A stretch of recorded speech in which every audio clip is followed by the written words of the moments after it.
Good afternoon, dear friends. Today is the 23rd of August, and this is the tale of Nur al-Din Ali and his son, part 5.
Then the vizier saluted him and returned to his own house, where he informed his nephew of the Sultan's desire to see him, whereupon Hassan consented. So the next day he accompanied his uncle to the divan, and after saluting the Sultan, he showed him his respect with courtly verse. The Sultan smiled and signaled him to sit down. After Hassan took a seat close to his uncle Shams al-Din, the Sultan asked him his name. "Your low list of slaves," said Badr al-Din Hassan, "is known as Hassan the Basrit, who prays for you day and night." The Sultan was pleased by these words and began testing his learning and good breeding, and Hassan rose the occasion with witty and polite verses. "Hassan," said the Sultan, "you've spoken extremely well and have proved yourself accomplished in every way. Now explain to me how many meanings there are in the Arabic language for the word hal or mole." "May Allah keep the king," replied Hassan, "there are 57, but some say according to tradition that there are only 50. "You are correct," said the Sultan. "Do you have any knowledge as to the points of excellence in beauty?" "Yes," answered Badr al-Din Hassan. "Beauty consists in brightness of face, clearness of complexion, shapeliness of nose, gentleness of eyes, sweetness of mouth, cleverness of speech, slenderness of shape, and seemliness of all attributes. But the acme of beauty is in the hair." The Sultan was so captivated by the way Hassan spoke that he regarded him as a friend and asked, "What's the meaning of the saying, 'Sharia is foxier than the fox'?" And Hassan answered, "O Sultan, you must know that the lawyer Sharia was accustomed to making visits to Al-Najaf during the days of the plague, and whenever he stood up to pray, a fox would come and plant himself in front of him. Then, by mimicking his movements, the fox would distract him from his devotions. Now one day, when this became tiresome to him, he doffed his shirt and set it upon again and shook out the sleeves. Then, placing his turban on the top and making a belt with a shawl around the middle, he stuck it up in the place where he used to pray. Soon the fox trotted up, as he was accustomed to do, and stood across from the figure. Then Shahryar came from behind and grabbed the fox. Hence the saying, Shahryar is foxier than the fox. When the Sultan heard Badr al-Din Hasan's explanation, he said to his uncle Shams al-Din, "Truly, your brother's son is perfect in courtly breeding, and I'm convinced that there's no one like him anywhere in Cairo." Upon hearing this, Hassan arose and kissed the ground before him and sat down against as a Mameluke should sit before his master. When the Sultan had thus assured himself of his courtly breeding and bearing and his knowledge of the liberal arts and various letters, he rejoiced and invested him with a splendid robe of honor and promoted him to an office that would help him advance his career. Then Badr al-Din Hasan arose and requested the king's permission to retire with his uncle. The Sultan consented, and the two returned home, where food was set before them, and they ate what Allah had given them.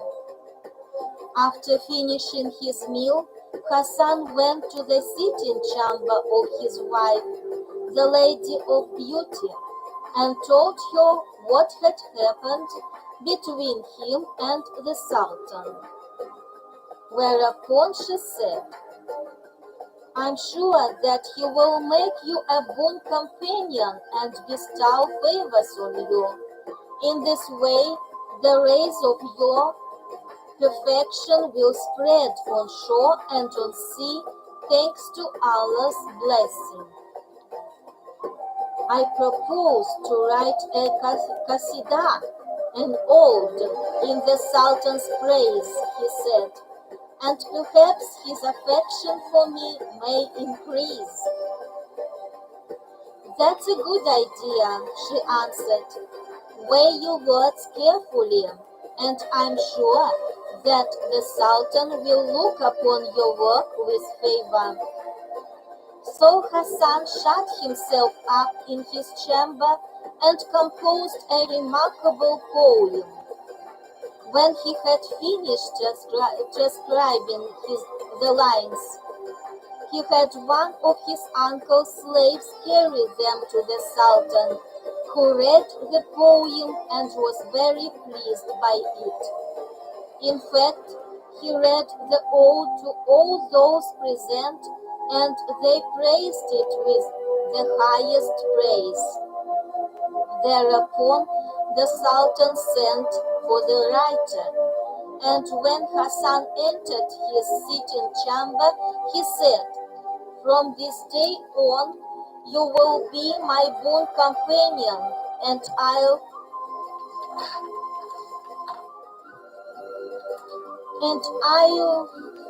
granting you a monthly salary of 10,000 dirhams over and above what I granted you before."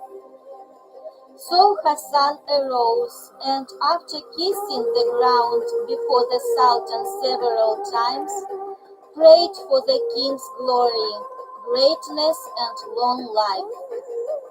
Thus Badr al-Din continued to gain great honor and his fame spread to many regions. He lived in comfort and took great delight in life with his uncle and his own people until death overtook him. After the Caliph Harun al-Rashid heard this story from the lips of his vizier Ja'far the Barmecide, he was extremely astounded and said, "These stories deserve to be written down in liquid gold." Then he granted the slave his freedom and endowed the young man who had slain his wife with a monthly stipend that would suffice to make his life easy. He also gave him a concubine from among his own slave girls, and the young man became one of his boon companions.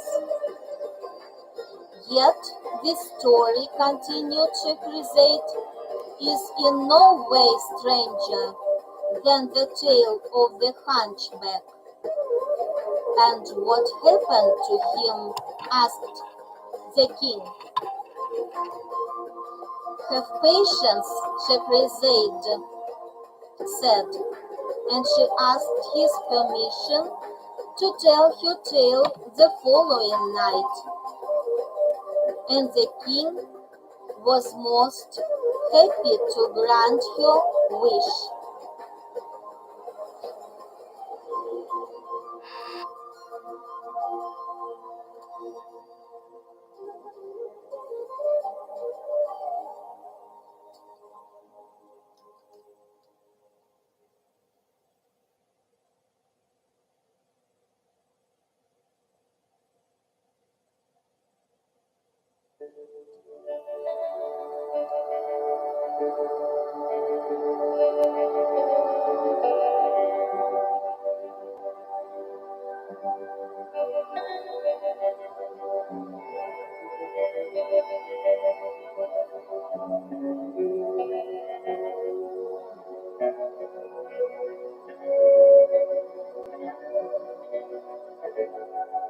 أشهد أن لا إله إلا الله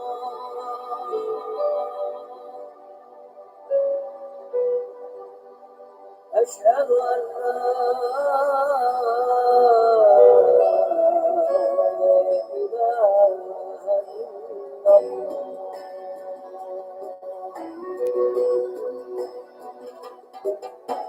أشهد أن محمدا رسول الله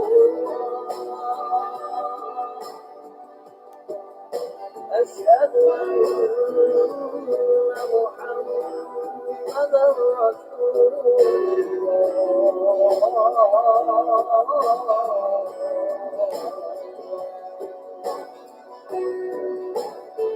حي على الفلاح حي على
أشهد أن محمدا رسول الله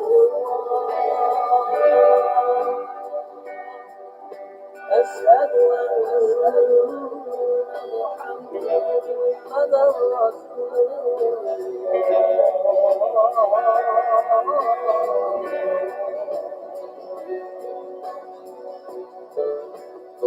حي على الفلاح حي على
This is the end of Arabian Nights.